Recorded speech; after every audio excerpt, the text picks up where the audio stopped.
The Navy's new plan would expand its fleet to as many as 530 ships in the coming years, but the force is facing some failures, according to a recent Navy leader. John Kroger is vice president of the Aspen Institute. He's former chief learning officer of the Navy, writing in Defense One. John, welcome. Thanks for coming on the program. You list these three big failures impacting the Navy, and they're consistent with what you were writing about when you were still the CLO in the Navy. The first one you write about is the failure to define a compelling vision for the Navy's future. Are you talking philosophical, existential, operational, or what? No, I'm talking really strategic.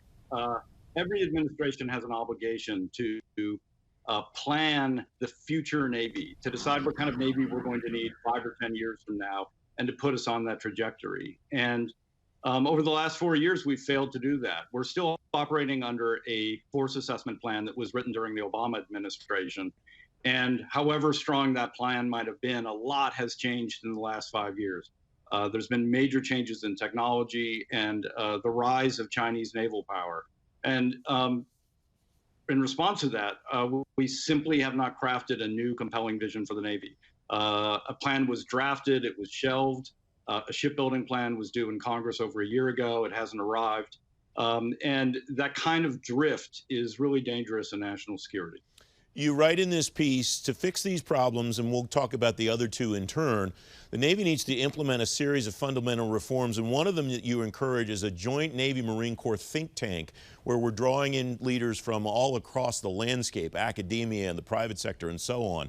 Are you encouraged, at least, that the most recent force structure assessment that I referenced in the introduction is bringing in dialogue with CAPE, dialogue with the Hudson Institute and others, where there is now information coming in from outside the building to try to help them understand how to move forward? Well, I think that's a good step. What's alarming to me is that the Navy has basically been stripped of the power to define what the future Navy looks like. The Navy was working on a plan. It was set aside by Secretary of Defense Esper because of the perception that it was based on poor assumptions and weak analysis.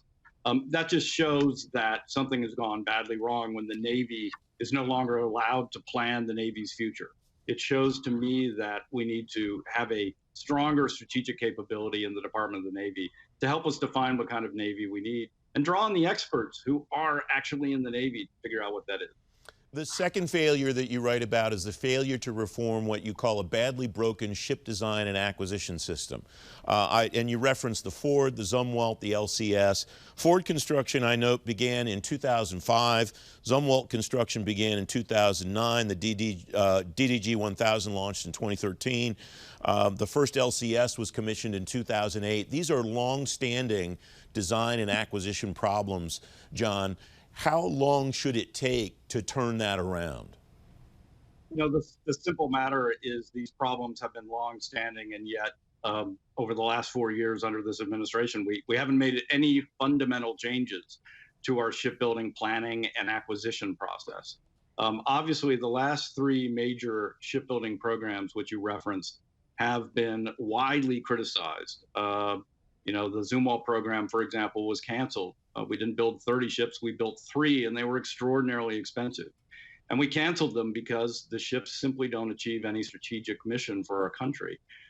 Those kind of failures should create a dialogue for major reform, and we haven't seen anything like that. I was somewhat stunned to see the ranking members of both parties in the Senate Armed Services Committee call for fundamental reform and no real response from the Navy. We really need to bring together the best minds that we've got, look at those past failures that go back, over the last 2 decades, and develop a new game plan for how we're going to develop large numbers of cost-effective, strategically valuable ships. I want to come back to the potential solution if we have time, but I do want to get to your third failure. That's the failure to build a diverse, high-performing leadership team. Feeding that leadership team requires a bench. Are you encouraged by the development that all the branches seem to be taking, which is to take pictures and take names off of promotion boards in order to try to eliminate bias and build that more diverse bench?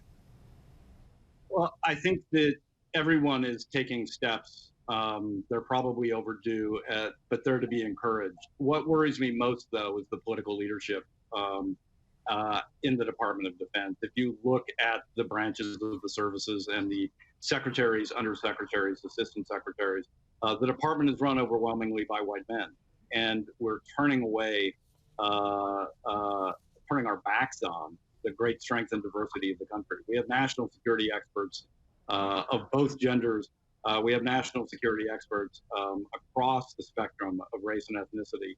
And we really need to draw on all the strength of America in order to develop a great leadership team. We have about 30 seconds left. Back to the acquisition issue. What would you like to see change in, for example, the Frigate acquisition to give you an indication that things are headed in a different direction? I think two things are really important. One is we have to start being more honest about costs. We sent cost estimates up to Congress. Congress immediately replied that the cost estimates seem way under budget for what it will actually take based on the cost of the ships that have been constructed elsewhere. So for me, that indicates once again that we're sort of playing with the budget. We're going to wind up with massive cost overruns.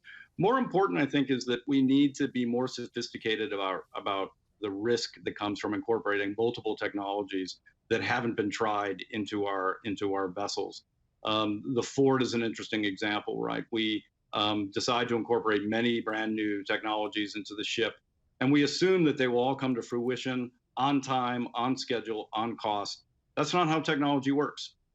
And so, we need to follow the recommendations that are coming from Congress to develop a much more sophisticated technology risk assessment process when we're designing the vessels that we've got.